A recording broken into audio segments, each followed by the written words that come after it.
Okay. On this training DVD that you guys are going to see today, what I want you to understand is that it is meant for both law enforcement, military, and civilians who are attempting to defend themselves from a violent attack. These techniques are not meant to be done to hurt or injure others for your own personal benefit or gain. When you practice these techniques, understand that you're assuming all liability and responsibility for this. You need to seek legal counsel before attempting to train any of these techniques. All right? You need to seek legal counsel before doing any of this. We are not lawyers, we are not attorneys, and we are not going to tell you what is legal in your state or not legal. It is important that you understand this, and that if you have any questions at all about any of the legalities of these techniques, that you consult an attorney first. All right. Also, with any physical training, make sure to consult your doctor or physician first before conducting any physical activity, and we are not going to be responsible or liable for anything that happens on this video. It's done for demonstration purposes only. Okay? Thank you very much and have a good day. All right, what we're going to be doing today is for the acute system. This is specifically for 1st SFG ODA 133. What we're going to be working on right now is some knife weaponry. Basically what I want to show you today is how to use the blades, whether you guys are entering into buildings. I didn't bring my M4 today.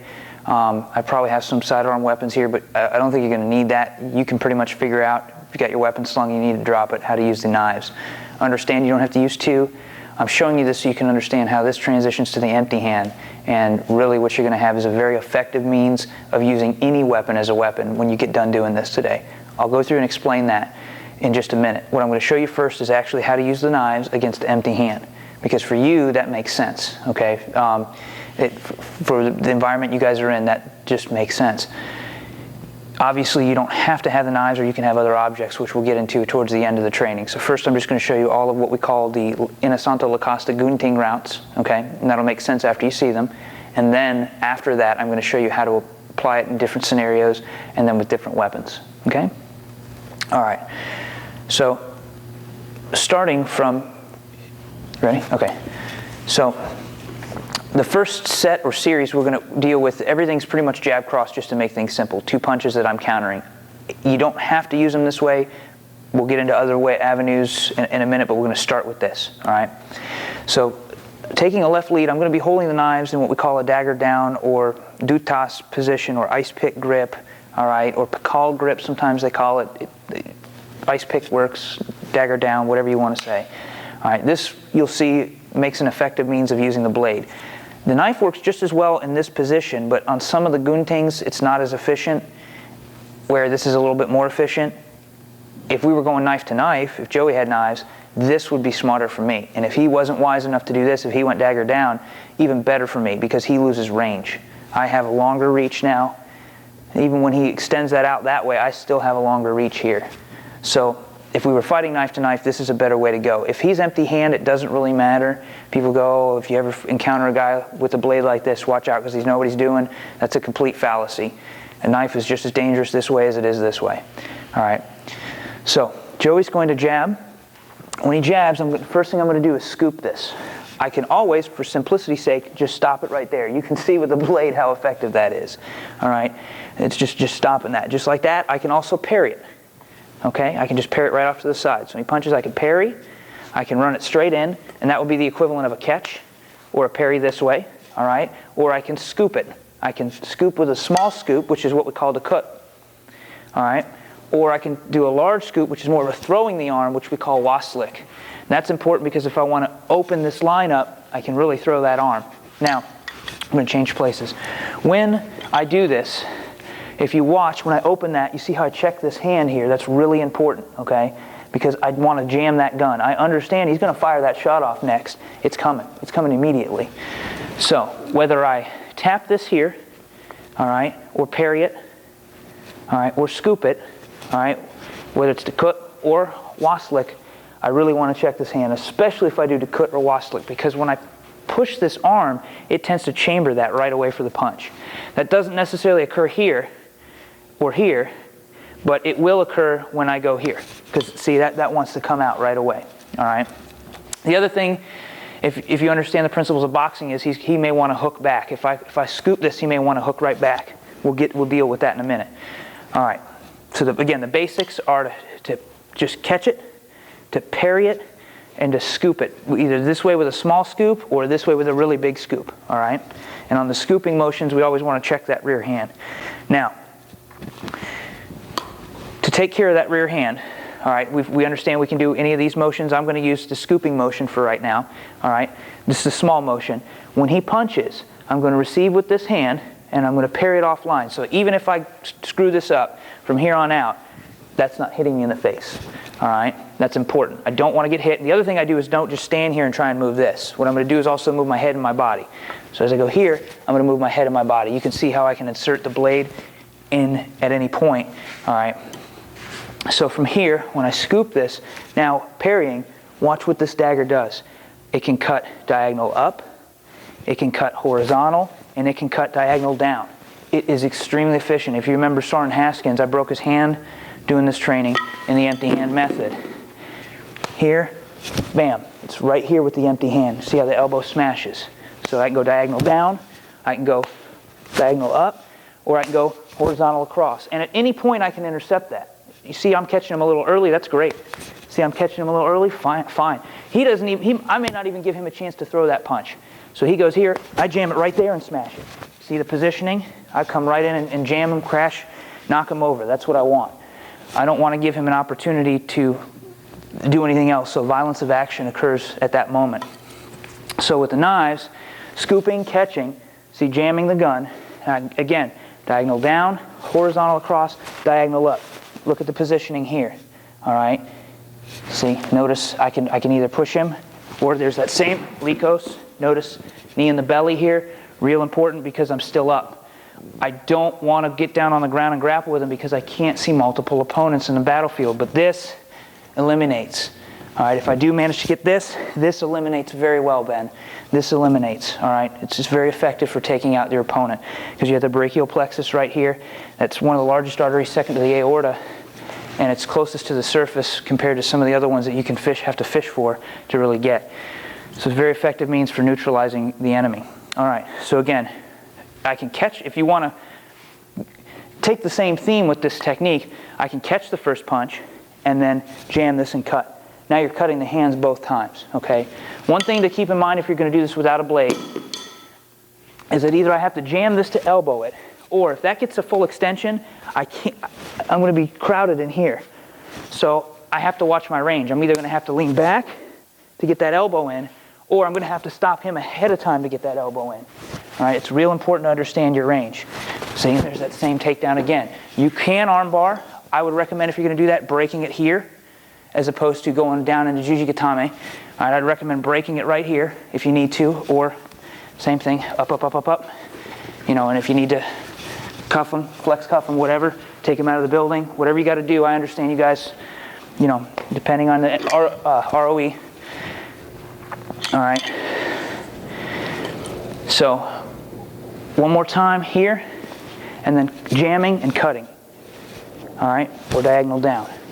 Next series we're going to work on is the backhand Gun Tang. We're going to switch places again so they can see this from a better angle.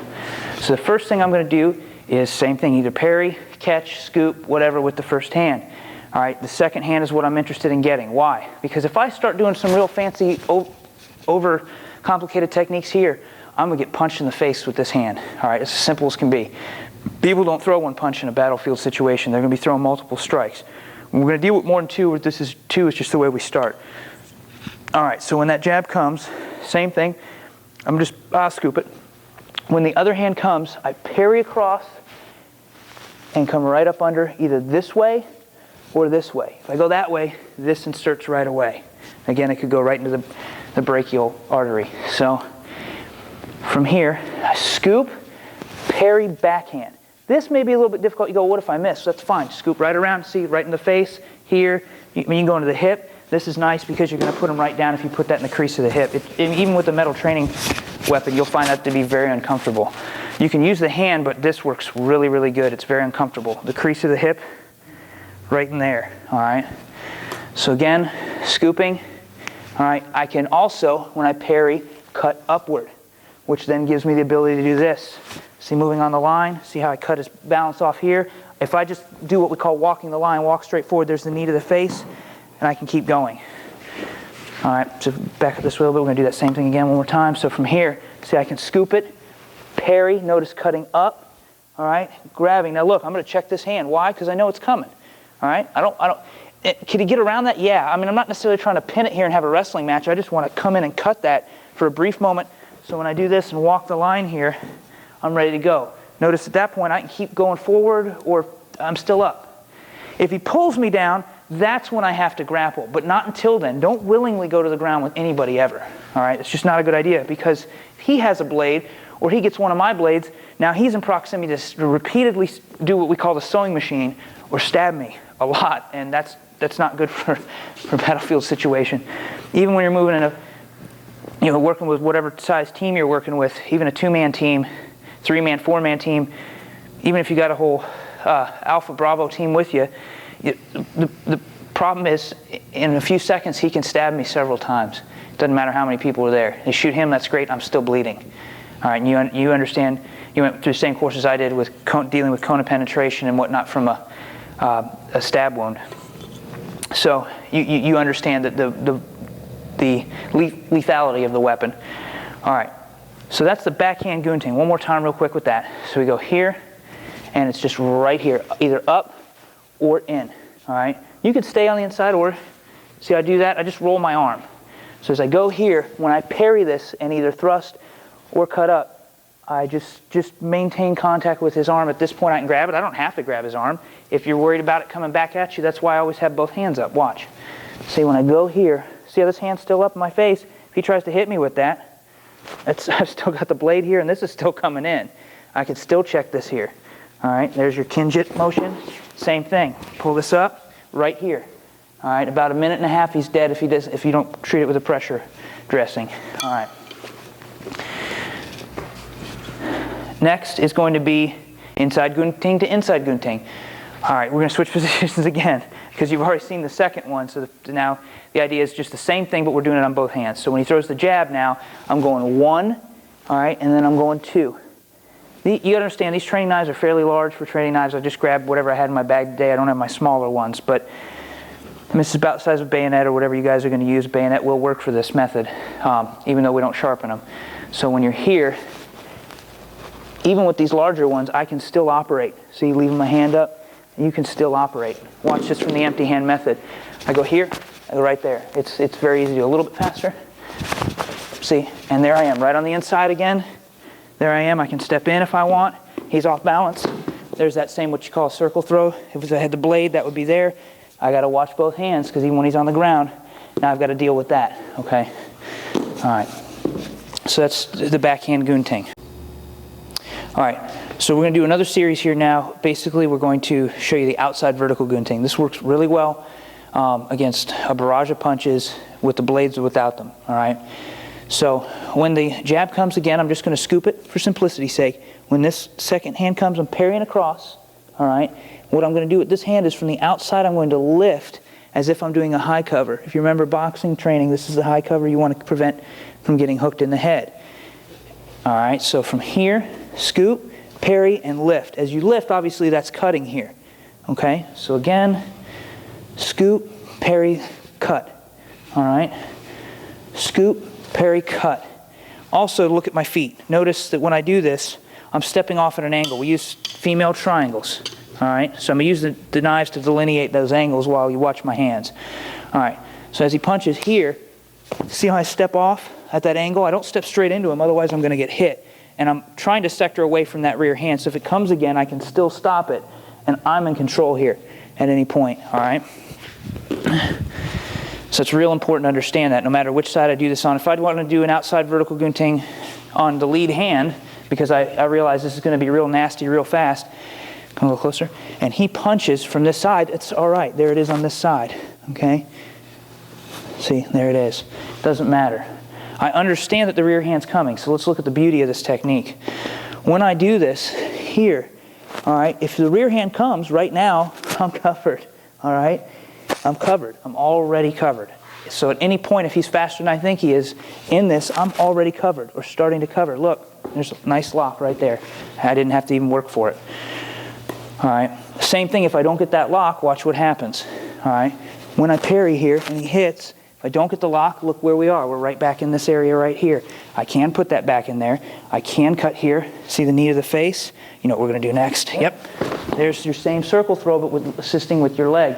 Real important if your hands are busy dealing with your weapons or whatever you're going on. I don't mean multitasking like fighting one guy while throwing him necessarily, but your hands may be full of weapons, or you're trying to force this guy down, and this isn't always as easy to do the Likos. All right, we'll cover this in another training session, but when you do it with the leg here, the idea is kneeing here and then throwing the leg over. I'm going to get a tremendous amount of force throwing him there, because my legs are much stronger than my arms.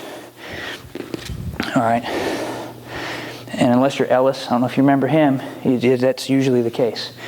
All right, your legs should be stronger than your arms. So when that punch comes, all right, it's right there. Now, the follow-up to this is going to be this hand coming up and also covering. As it covers, see how it naturally cuts the arm. I'm facing the rear hand. It doesn't matter. I've got two basic sectors I can receive that. I can receive it on the inside when it comes, or I can receive it on the outside when it comes. Hold on one second. We're going to rotate our body. Step right about there. That way the camera angle will see this.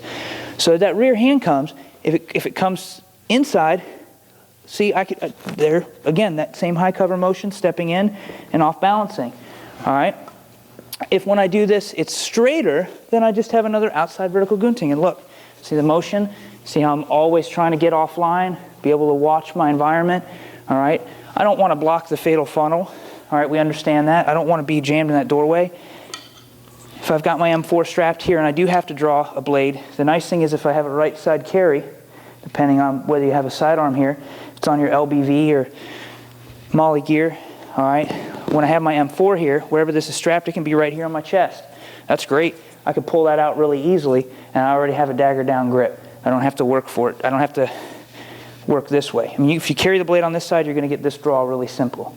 If you carry it on this side, you don't want to draw this way. You want to draw this way because it's very fast, okay? So you can imagine, I come into a room, and he grabs the barrel of my M4, all right, down, and I need to go, see, look how easy that is. If I decide I need that, you know, repeat it, yeah, I mean, it's that simple, okay? So that's how the techniques kind of transition. All right. So that's the outside vertical Gun Tang. I'm going to do it a couple times with the empty hand so you can see a little bit of the difference. So we're just going to do it off the lead hand because it's the same whether it's from the jab or the cross. Typically, you wouldn't try and go off the jab, but with this technique, it can be done, and you can be very successful with it because of the kind of fail-safe high cover that's already built in. All right, so when I do it here, parrying, my fist is coming up. Here, see, smashing this as I come up, all right, and covering. Then the elbow is hitting. I'm not trying to hyperextend his arm here. If I get it, that's great. I'm just simply trying to take my elbow and drive it as hard into his tricep as I can, because I want him to think about the pain here, not about what's going to come next. I want to distract him. Obviously, with the blade, that's lethal in the sense that if I can sever the tricep there, he can no longer extend the arm, and it's rendered useless. He's not going to punch me with it anymore, all right, if your blade is that sharp. And they do make them that sharp, all right? So when that punch comes, hitting here first, as it does, it just covers right up. There's the second motion. I can, again, watch the rear hand. If it comes and I can get on the inside, I just simply bicep stop, thrust. I mean, you can even take it real simple. All right, your schoolboy trip. Osotogari. Is that right? Osotogari. He's the expert at the Japanese terms for the throws. All right. There are multiple techniques you can do from here, multiple follow-ups. For instance, from that same outside, my hands are up, he throws the jab. When I go here, I can just simply hook that, grab it, take him down, break the arm right there. There's the thrust. Let's do that one more time so you can understand. Maybe I have my M4, I can't get to this in time. This comes down, he punches. See, I can hook this, drop him. Now look, right there. Real simple, right cross. There's the second one, there's your femoral, breaking it. Whatever you need to do, all right? So the outside vertical Gun Tang, very effective. To practice this, one of the drills you can do is real simple. What I'd like to do is what we call salit footwork. So I'm triangle stepping. Don't do this. Everybody wants to do this. Here's the problem with that. If I do this, my body hasn't gone anywhere. Look at my reference, and I'm still right in front of Joey. I'm still right in front of him. Let's take it from this angle so you can see it like this. All right, back up just a little bit so I can see the feet. There we go. So if I go here, I'm still right in front of him. I go here, I haven't moved. But now watch, if I bring the feet back and then step out, I'm offline. Same thing, watch my shoulders. Step out, I'm offline. See, I step out, I'm offline, and I step out, I'm offline. So to do this drill, what we're just going to feed me one punch at a time. Feeds me the jab, I parry, outside vertical Gun Tang. I step back, hands up, parry, outside vertical Gun Tang, hands up, parry, outside vertical Gun Tang. Notice when I do this, the high cover, see I grab the back of my head? Real important. Real important. Don't get lazy. All right? There are other outside vertical Gun Tangs we do. We have half, quarter, and full. This is the full. All right, so you can see, here's the half. Half goes just to right here. That usually gives me the techniques where I hook the arm and drop them. All right? Quarter usually hits and retracts back down here. That might be when I come here, I want an uppercut right here. All right, very common also follow-up in this situation is from here is to go right through there. See the punch right to the face. It's very easy to do. All right, so you can see it with the blades now. When I go here, see, there's the blade. Boom.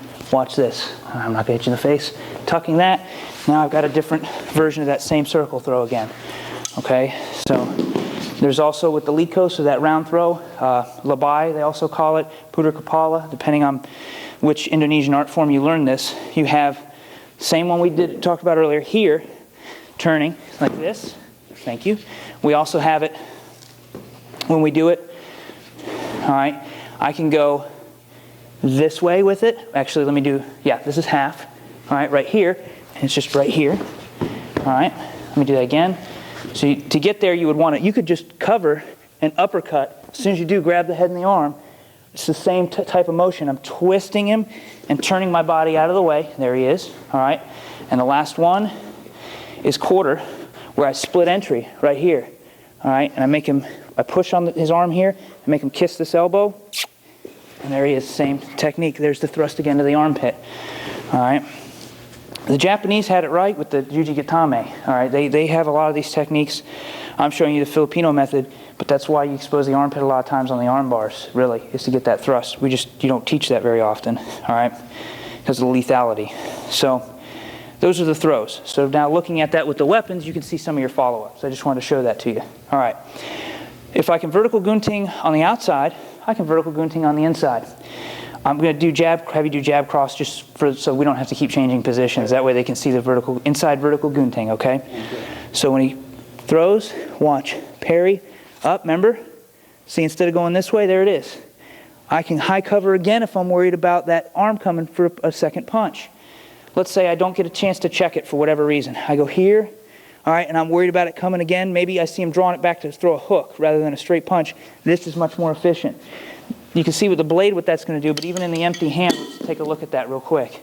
So from here, when I go here, see, I see that. See, you can imagine that's the elbow right there. Even if I miss, out here I can drive it back in. All right. Again, you can imagine, just take your imagination, let it run loose for a second. Sorry about that. I caught him in the collarbone. There's your choke, standing guillotine. Look at this. See, once you have this here, he's going to go this way. This is nasty, because this is going to crank his neck bad. You just sit out like this, and I'm going to release his head. Let's pretend like his head's in there. You sit back like that, done. I mean, he's going to be screaming, all right? All right.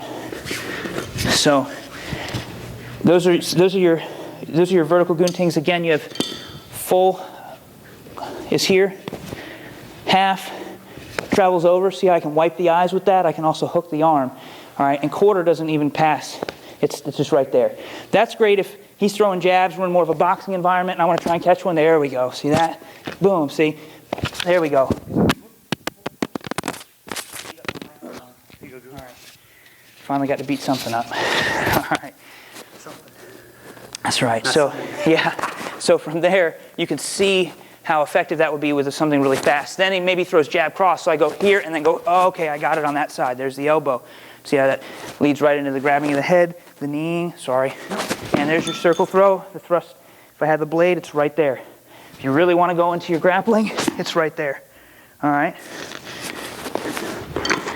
So there's your blade, all right? With the vertical Gun Tang, outside and inside.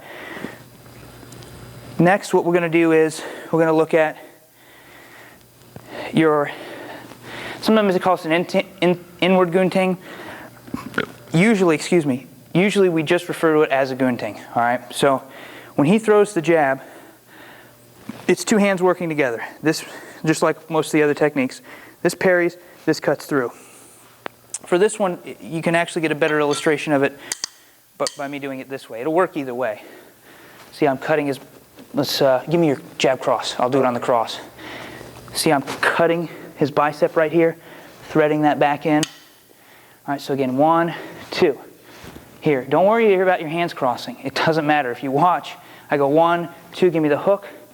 See, boom, there's the cover again. See the cutting in the neck, thrusting in the armpit. It's done, all right? He may still be flailing around for a minute, and that's honestly, from your perspective, Ben, that's better. All right, from a combative standpoint, if I have a directive where, I'm authorized to use lethal force, okay? Let's look at this for a second. I go here, I Gun Tang this, all right? He throws that hook. I can just high cover. See, notice the cut on the bicep? When this comes in, you see how, let me rotate you. As I grab, it's just like as if I'm grabbing him to wrestle with him, but I'm pushing his neck right in line with that, and I don't even get the lead coast. If he's struggling, what's happening? His heart rate's up high. If he's still fighting at that point, when that heart rate's up high, if I've severed an artery, blood's just pumping out. And he's going to pass out. And eventually, if he's not treated, he's going to die. All right? There are a group of gentlemen out in Las Vegas that have full contact, real knife fights. We accidentally got somebody on camera talking about the details of it one day, so I'll try and be real vague. They have EMTs and paramedics on site, ready to take the wounded. Guys die on the way. It's the stupidest thing. The prize is $10,000. You could pay me $1 million, I wouldn't do it. People die all the time in those knife fights. The blade is extremely lethal, and when you sever an artery like that, even for an EMT to get in there and stop that, or an 18 Delta, Ben, it's difficult. And I know your guys on your team will tell you that.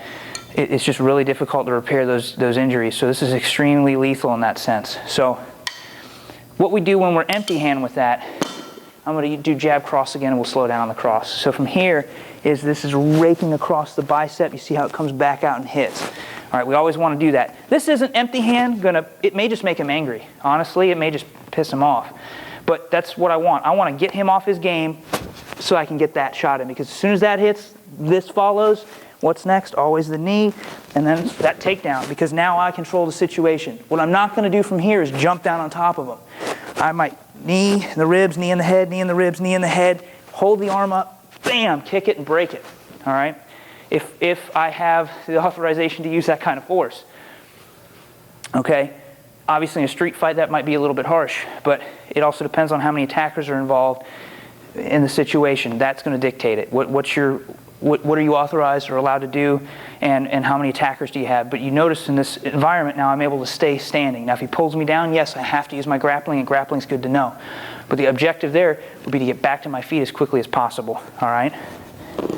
So, with the Gun Tangs, again, from here, see, cut, cut. See, I can do it on both hands. Same thing here. I can go cut, cut, thread it. I can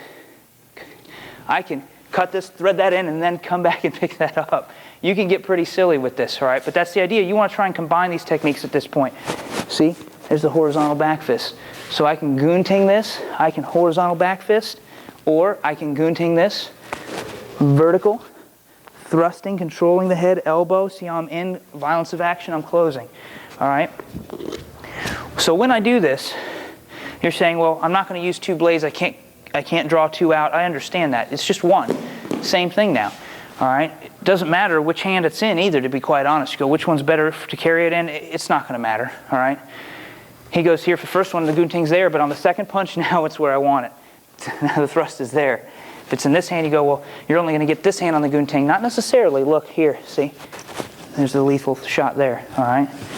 So it just depends. It's not... Understand, your vital targets are right here, your carotids,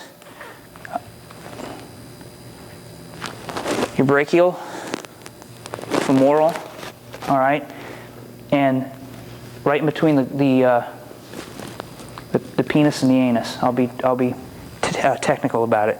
All right, the tank. Thrusting there is very, very, very, very, very, very, very excruciatingly painful. A lot of nerves down there, and it can be very lethal. All right, got a lot of blood flow down there. So in here, your primary targets, the neck and under the arms. From there, the bicep and this exposed area of the wrist down here. All right, this is good, especially if you're going to thrust, but if you're slashing, I mean, yeah, you can disembowel him if the blade's sharp enough, but in the environment where you guys work in, if he's wearing body armor, you know and I know Kevlar's not going to stop this, but if he's got plate on, it's not going to go through the ceramic or metal plate. Yeah, can you get under it? Sure. If you get that lucky, absolutely. This is great too, so that's going to put him right down, give you a chance to get that. All right. The targets you want are the neck, the armpit, the area on the bicep, the inner arm here, and the area on the wrist right here. Your cut timetable for death is about 2 minutes. Right in this area here, about 1.5 minutes, and somewhere around just under a minute here. And that's if he's pumped up, well, to pass out. Death might be a little longer, that varies. All right, but this is taught to me by a trauma surgeon at Orlando Regional Medical Center. When I was teaching him the Kali, he actually gave me the cut timetable for this. All right, and it's pretty accurate from all the other sources I've checked with. So it can be lethal, again, if untreated. All right, if you put a pressure dressing on it right away, well, you change the scenario completely. All right, so that's your cut timetable with those Gun Tang routes. So let's look at some possibilities. I'm going to sheath my blade now that we have all these Gun Tang routes, okay, just these basic Gun Tang routes, all right? I come in with my M4 and I realize I don't have one. That was stupid of me today. Excuse me.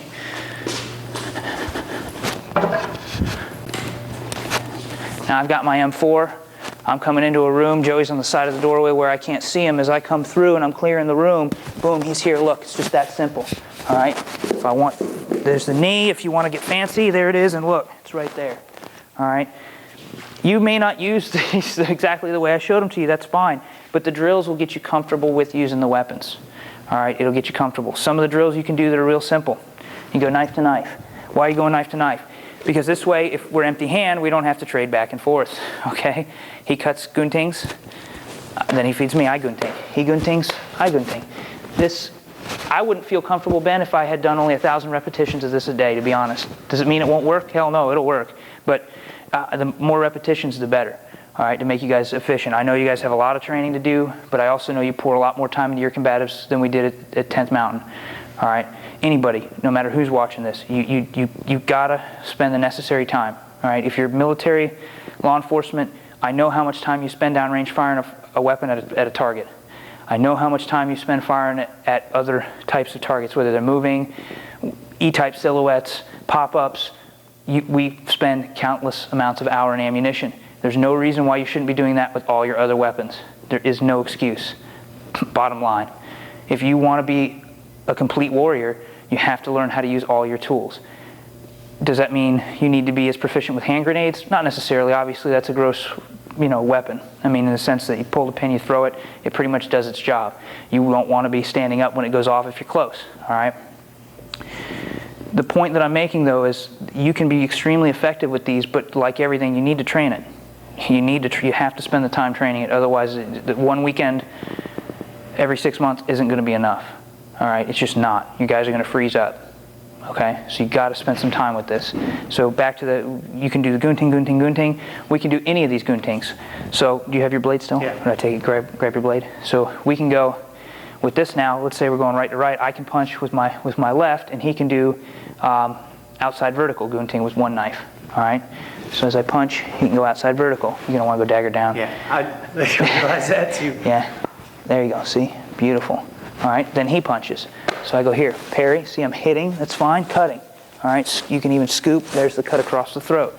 That's one way you can do it with just one blade. All right, so as I go here, good, cuts, see I scoops, that's it. Now that blade comes right back across the throat, all right? And you just practice that back and forth. So then he would punch, here, cut, scoop, there it is, right across the throat. I'm doing this because it's a sandwiching effect, because if I don't have the blade, here's what happens. I parry this, I hit this, I scoop this out of the way, and when I put this hand here, it now helps drive his face into the elbow. It's a sandwiching effect, all right? You do have to be a little bit careful when you train it with a blade for obvious reasons, and always use a training blade. I think you guys know that, in the sense that when I'm here, you don't want to do this and cut your own arm, all right? And don't hit the guy in the face with the eyes, all right? You want to always aim at the neck when you're training, and try to use some type of safe training dagger if you need to. Wear eye protection, make them wear their goggles, all right? So then I punch, same thing, boom, all right? This slow repetition right now will give you the ability to later perform these tasks in dry runs, whether you're doing live fire exercises or whatever, all right, in a house, shoot house, or whatever you guys use, all right? So make sure you do these dry runs walkthroughs first. All right, crawl, walk, run, same thing here. So this is kind of our walking stage now.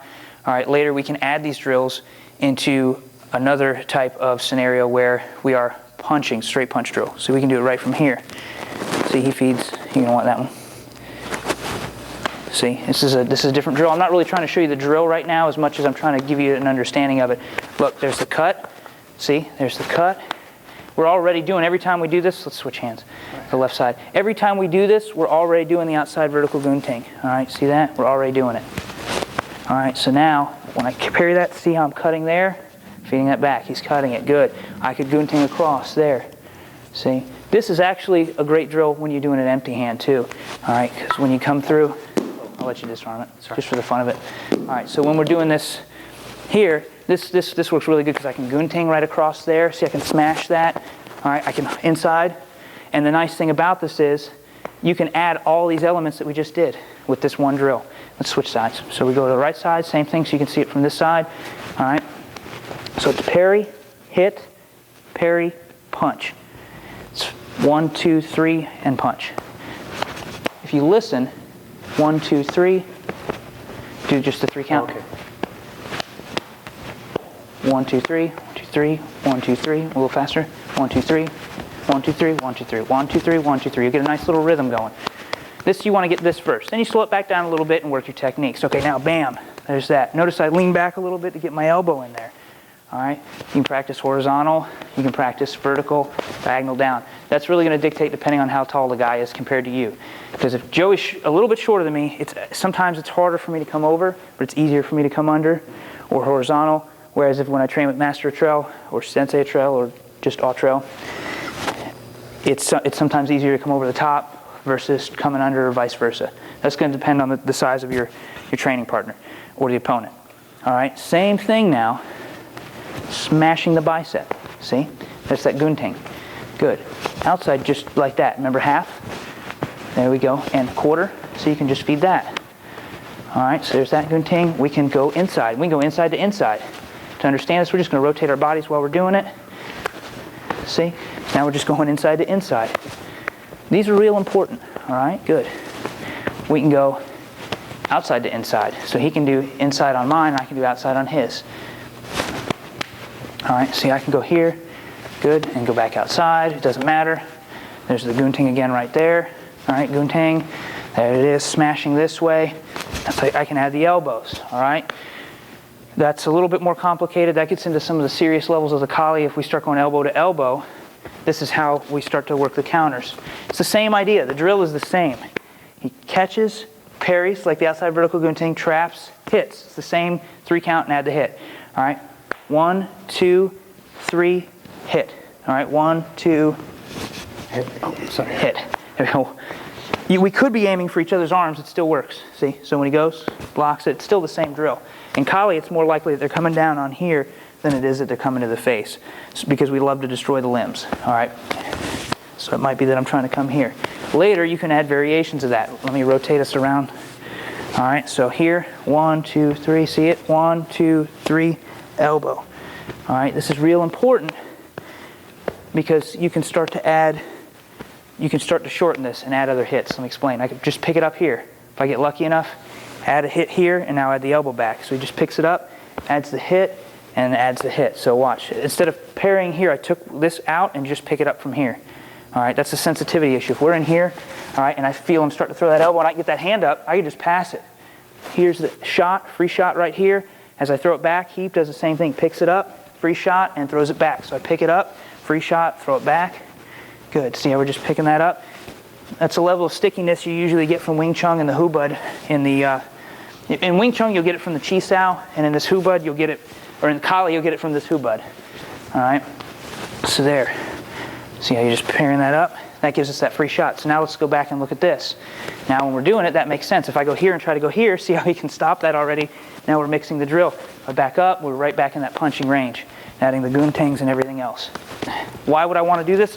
Because, good, this is going to help us with the knife, all right? In this case, if you have a smaller trainers, which I'd recommend unless you're carrying a knife the size that I'm using, you can still do all these techniques with this. So I can do it this way. I can thrust, and he Gun Tangs. There we go, good. I can outside vertical. See, it doesn't matter. I can still elbow, all right? I can always change my grip so that I can get that. Outside vertical, good. Look, see the elbow? That's the cutting of the blade there. He parries it up because he doesn't want to get cut, all right? That's the idea. So it can be done this way. Just be careful. It's a little bit safer instead of doing it like this. It's a little bit safer to be doing it without the blade if you use a metal training dagger so nobody loses an eye or a tooth. You don't go home and your wife wonders why you're one tooth short, all right? So that's kind of the idea. So you have the vertical Gun Tang routes, okay, the basics. You have some follow-ups. You have some drills. Hopefully this helps you. Next time I send you some video, I'll have the M4. We'll be back in full battle rattle, and we'll look at how to apply a lot of this in a more tactical environment. But if you start practicing this now, you can come up with all kinds of things. If I just give them to you, you're only going to do what I show you. So it'd be better if you experiment. If I miss the mark, something else you want to see, let me know. Thank you.